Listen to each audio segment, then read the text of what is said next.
Hi everyone, welcome back to the ICT 2022 Mentorship in Telugu, episode 8, Applying Institutional Order Flow to Forex Markets. So మనం ఇప్పుడు forex మార్కెట్లోకి enter అయిపోతున్నాం. Okay, and ఇప్పటి నుంచి వచ్చే examples forex and futures రెండు కలిపి ఉండొచ్చు, బట్ కాన్సెప్ట్స్ అనేది అన్ని మార్కెట్స్కి వర్క్ అవుతుంది, beat forex, indices, futures and crypto ఏదైనా కానీ. ఓకే, సో ఈ చార్ట్ మనం చూసుకుంటే ఇక్కడ euro Japanese daily chart. Okay, ఇందులో మీకు cell side and by side liquidity ఎక్కడ కనబడుతుందో పాజ్ చేసి మీరు అబ్జర్వ్ చేయండి. Okay, so for example sake, okay, price ప్రజెంట్గా ఇప్పుడు ఇక్కడ ఈ మేజర్ సెల్ సైడ్ లిక్విడిటీని తీసుకుంది. ఓకే, ఈ మేజర్ సెల్ సైడ్ లిక్విడిటీని ప్రైస్ తీసుకున్న తర్వాత ఇక్కడ ఈ లెగ్లో, ఓకే, ఈ లెగ్లో మనకి ఒక మార్కెట్ స్ట్రక్చర్ షిఫ్ట్ ఉంది. ఓకే, ఈ స్వింగ్ హై పైన ప్రైస్ క్లోజ్ అయింది, కానీ ఇందులో మనకి ఎలాంటి డిస్ప్లేస్మెంట్ లేదు. డిస్ప్లేస్మెంట్ మీన్స్ ఎలాంటి ఫేర్ వాల్యూ గ్యాప్ అలాంటివి ఏం లేవు. బట్ ప్రైస్ మళ్ళీ ఇక్కడ కన్సల్టేట్ అయ్యి ఇంకో స్వింగ్లో తీసుకుంది, ఇక్కడ ఇంకో స్మాల్ స్వింగ్లో సెల్ సైడ్ లిక్విడిటీ తీసుకుంది ఇక్కడ. ఓకే, ఈ స్మాల్ స్వింగ్లో తీసుకున్న తర్వాత ప్రైస్ మనకి మళ్ళీ ఒక ఎక్స్పాన్షన్ ఇచ్చింది ఇక్కడ, అండ్ ఈ ఎక్స్పాన్షన్ లెగ్లో మనకి ప్రైస్ అనేది చాలా ఫేర్ వాల్యూ గ్యాప్స్ క్రియేట్ చేసింది. ఓకే, ఈ ఫేర్ వాల్యూ గ్యాప్ ఇక్కడ వరకు ప్రైస్ అనేది ఇక్కడ మనకి ఈ ఎక్స్పాన్షన్ లెగ్ ఇచ్చిన తర్వాత ఇందులో మనకి ఒకవేళ మనం ఫిబొనాచి చేసుకుంటే ఇక్కడ ఇది premium to discount. Okay, so ఇక్కడ డిస్కౌంట్లో ఉన్న ఫేర్ వాల్యూ గ్యాప్స్ ఇవి. ఓకే, సో ఇక్కడ నుంచి మనం బైస్ చూడొచ్చు ఎక్కడ వరకు, ఈ బై సైడ్ లిక్విడిటీ అండ్ ఈ బై సైడ్ లిక్విడిటీ వరకు.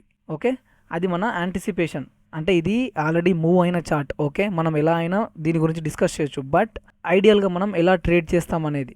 ఓకే, మూవ్ అయిన చార్ట్ని చూసి నేను ఎక్స్ప్లెయిన్ చేయగలుగుతా, ఎవరైనా ఎక్స్ప్లెయిన్ చేయగలుగుతారు, but in the real time మార్కెట్లో కూడా మనం మార్కెట్ని చూసేది ఇలానే. ఓకే, సో మనం ఈ రీసెంట్ డే ప్రైజ్ యాక్షన్ చూసుకుంటే ఇక్కడ, ఓకే, ఈ ప్రైజ్ యాక్షన్, ఈ bullish candle price action.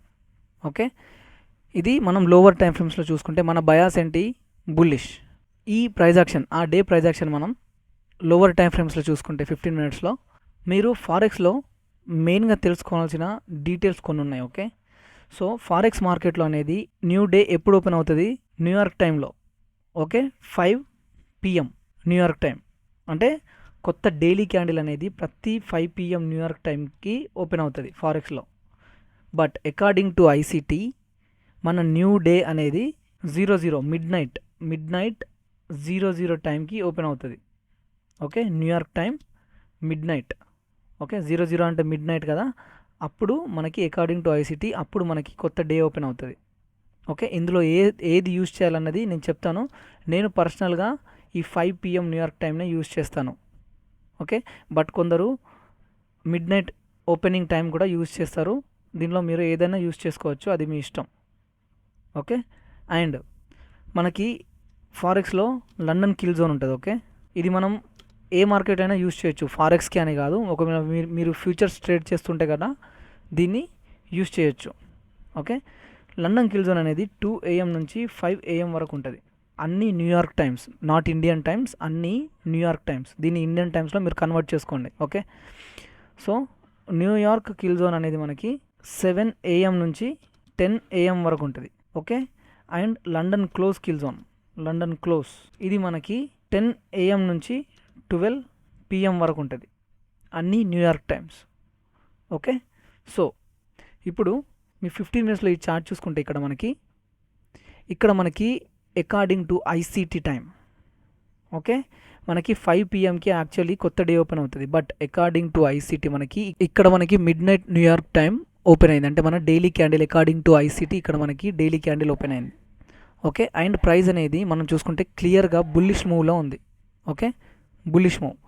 And ఇక్కడ మనం చూసుకుంటే 15 మినిట్స్లో మనకి ఈ పెద్ద ఫేర్ వాల్యూ గ్యాప్ ఫామ్ అయింది. ఓకే, ఈ ఫేర్ వాల్యూ గ్యాప్, ఈ ఫేర్ వాల్యూ గ్యాప్ ప్రైస్ అనేది ఈ ఫేర్ వాల్యూ గ్యాప్లో ఏ టైంలో ట్యాప్ అయ్యి మనకి ఈ మూవ్ ఇచ్చిందో చూడండి ఇప్పుడు. ఓకే, సో ఈ ప్రైజ్ యాక్షన్ అనేది మనం లోవర్ టైం ఫ్రేమ్లో చూసుకుంటే ఇక్కడ 5 మినిట్స్లో ఇక్కడ చూడండి మీకు మార్కెట్ స్ట్రక్చర్ షిఫ్ట్ కనబడుతుందా.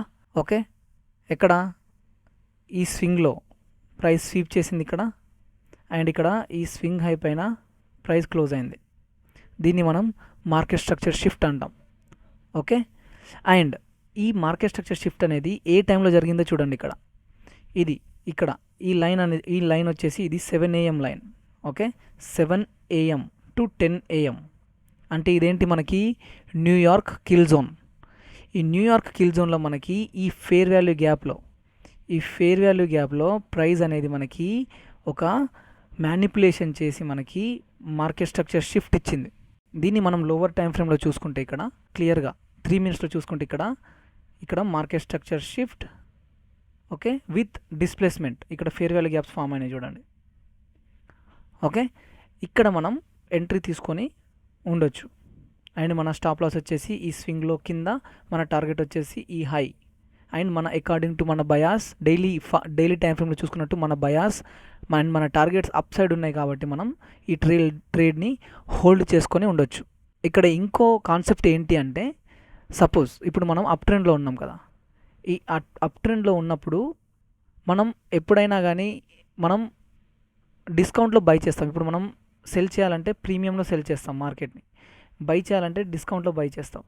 ఓకే, సో ఇందులో ఈ ఎగ్జాంపుల్లో చూసుకుంటే ఇక్కడ మనం ఈ రీసెంట్ స్వింగ్ నుంచి ఇక్కడ మనం ఫిబొనాచి చేస్తే ఇక్కడ ఈ స్వింగ్ నుంచి ఈ స్వింగ్ హై వరకు ఇది ఎక్స్పాన్షన్ కదా. సో ఈ ఎక్స్పాన్షన్ స్వింగ్కి మనం ఫిబొనాచి చేస్తే ఇక్కడ మనకి ఈ 50% కింద ఏంటి, ఇది డిస్కౌంట్. ఓకే, ఈ మార్కెట్ స్ట్రక్చర్ షిఫ్ట్ ఎక్కడ జరిగింది, మనకి ఈ డిస్కౌంట్లో జరిగింది. రైట్, ఈ manipulation and market structure shift డిస్కౌంట్లో జరిగింది. ప్లస్ ఇక్కడ మనకి higher time frame 15 minute fair value gap ఉంది ఇక్కడ. ఓకే, అంటే ఈ వీడియోలో మెయిన్ కాన్సెప్ట్ వచ్చేసి ఏంటి అంటే 15 minute fair value gap. Okay, 15 minute fair value gap, New York kill zone, manipulation in 15 minute fair value gap. Okay, 15 minute fair value gap and premium discount వేసుకుంటే మనకి ప్రైస్ ఇప్పుడు డిస్కౌంట్లో ఉంది, డిస్కౌంట్.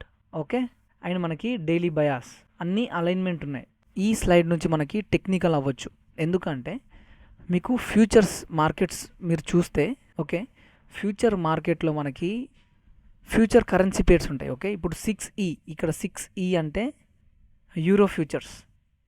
ఓకే, 6J అంటే Japanese futures, 6G అంటే British pound GBP futures. Okay, 6A అంటే Australian futures. Right, అలా మనకి ఫ్యూచర్ కరెన్సీస్ ఉంటాయి. ఆ ఫ్యూచర్స్ చార్ట్స్ని చూసి మనం ఫారెక్స్ మార్కెట్లో మనం మూవ్స్ని ఎలా ప్రిడిక్ట్ చేయొచ్చు అంటే, ఫర్ ఎగ్జాంపుల్ ఇప్పుడు మనకి యూరో జపనీస్ పేరు ఉందనుకోండి, యూరో జేపీవై. ఓకే, దీంట్లో మనం ఈ ఫస్ట్ పేరుని, యూరో పేరుని మనం ఏమంటాం, బేస్ పేర్ అంటాం. ఓకే, ఏ కరెన్సీ పేరైనా ఈ ఫస్ట్ వచ్చే పేరుని మనం బేస్ పేర్ అంటాం. అండ్ ఈ జేపీవై దీన్ని మనం ఏమంటాం, కోట్ పేర్ అంటాం. ఓకే, అంటే ఒక్క యూరో మనం కొనడానికి మనకి ఎన్ని జపనీస్ యెన్స్ కావాలి అన్నది ఈ పేరు యొక్క మెయిన్ ఇదన్నమాట, మెయిన్ టెక్నికల్. ఓకే, సో ఇప్పుడు మార్కెట్లో ఇప్పుడు యూరో ఫ్యూచర్స్ చార్ట్ చూసుకుంటే మీరు, ఓకే, యూరో ఫ్యూచర్స్ చార్ట్ చూసుకుంటే ప్రజెంట్గా యూరో ఈ సెల్ సైడ్ లిక్విడిటీ తీసుకున్న తర్వాత ప్రైస్ ఎటు వెళ్తుంది, అప్ సైడ్ మూవ్లో ఉంది యూరో. ఓకే, అంటే యూరో అనేది స్ట్రాంగ్ అవుతుంది అన్నట్టు. స్ట్రాంగ్ అంటే యూరో వాల్యూ పెరుగుతుంది. ఇప్పుడు దీన్ని మీకు ఎలా చెప్పాలి అంటే, ఇప్పుడు ఫ్యూచర్స్ చార్ట్ అనేటివి పెరుగుతూ ఉంటే వాటి వాల్యూ అనేది పెరుగుతుంది అని అర్థం. ఏ పేరైనా, అది జపనీస్ ఫ్యూచర్స్ అయినా, న్యూజిలాండ్ ఫ్యూచర్స్ అయినా, ఆస్ట్రేలియన్ ఫ్యూచర్స్ అయినా, యూరో ఫ్యూచర్స్ అయినా, బ్రిటిష్ పౌండ్ ఫ్యూచర్స్ అయినా, ఏదైనా కానీ ఆ చార్ట్ పెరుగుతుంది అంటే ఆ వాల్యూ, ఆ కరెన్సీ వాల్యూ పెరుగుతుంది అని అర్థం. బట్ ఇందులో అలా కాదు. ఫారెక్స్లో ఒక పేరు తగ్గితే ఒక పేరు పెరగాలి కదా. అంటే ఇప్పుడు సపోజ్ యూరో జేపీవై చార్ట్ మనకి పైకి వెళ్తుంది అనుకోండి, యూరో జేపీవై చార్ట్ మనకి పైకి వెళ్తుంది అంటే ఇందులో యూరో మనకి స్ట్రాంగ్ అన్నట్టు, స్ట్రాంగ్. జపనీస్ అనేది మనకి వీక్ పేర్. ఓకే, ఒకవేళ ఈ యూరో జపనీస్ చార్ట్ అనేది కిందికి వెళ్తుంది అనుకోండి, ఇందులో యూరో అనేది వీక్ అన్నట్టు, వీక్, అండ్ జపనీస్ అనేది స్ట్రాంగ్. ఎందుకు అంటే ఇంతకుముందు నేను చెప్పినట్టు మీకు ఇప్పుడు ఒక్క యూరో కొనడానికి మీకు చాలా జపనీస్ యెన్స్ కావాలనుకోండి, అప్పుడు ఈ రెండిట్లో ఏది స్ట్రాంగ్ అయినట్టు? యూరో స్ట్రాంగ్ అయినట్టు. అంటే చార్ట్ పైకి వెళ్తుంది. ఇప్పుడు ఒక్క యూరో కొనడానికి మీకు తక్కువ జపనీస్ యెన్స్ కావాలి అనుకోండి, అప్పుడు ఈ చార్ట్ ఎటు వెళ్తున్నట్టు? కిందికి వెళ్తున్నట్టు. అండ్ మనకి జపనీస్ యెన్ అనేది స్ట్రాంగ్ అవుతున్నట్టు. ఓకే, హోప్ మీకు అర్థమైంది అనుకుంటా ఈ టెక్నికల్. ఒకవేళ అర్థం కాకపోతే వీడియో మళ్ళీ చూడండి. ఇప్పుడు ఈ ఎగ్జాంపుల్లో మనం చూసుకుంటే euro Japanese, okay, euro JP example చూసుకుంటే ఇక్కడ యూరో ఫ్యూచర్స్ అనేది మనకి ఇప్పుడు రీసెంట్ ప్రైజ్ యాక్షన్ డైలీలో చూసుకుంటే ఇక్కడ సెల్ సైడ్ లిక్విడిటీ తీసుకొని మనకి ప్రైస్ పైకి వెళ్తుంది. ఓకే, అంటే యూరో అనేది స్ట్రాంగ్ అవుతుంది according to futures chart. And Japanese chart చూసుకుంటే ఇక్కడ మనకి జపనీస్ అనేది కరెంట్గా ఈ మూవ్ చూసుకుంటే డౌన్లో ఉంది. అంటే అకార్డింగ్ టు ఫ్యూచర్స్ చార్ట్ అనేది జపనీస్ అనేది వీక్ అవుతుంది, రైట్? సో దీన్ని మనం ఫారెక్స్కి ఎట్లా అప్లై చేయొచ్చు? ఈ ఫ్యూచర్స్ చార్ట్ని చూసుకొని మనం ఫారెక్స్లో ఎట్లా అప్లై చేయొచ్చు? ఇంతకుముందు మనం చెప్పుకున్నట్టు ఇప్పుడు యూరో ఫ్యూచర్స్ చార్ట్ పైకి వెళ్తుంది అంటే యూరో స్ట్రాంగ్ కదా, యూరో స్ట్రాంగ్. ఇప్పుడు జపనీస్ యెన్ అనేది డౌన్ వెళ్తుంది అంటే ఫ్యూచర్స్ చార్ట్ జపాన్ కరెన్సీ అనేది వీక్ ఉన్నట్టు.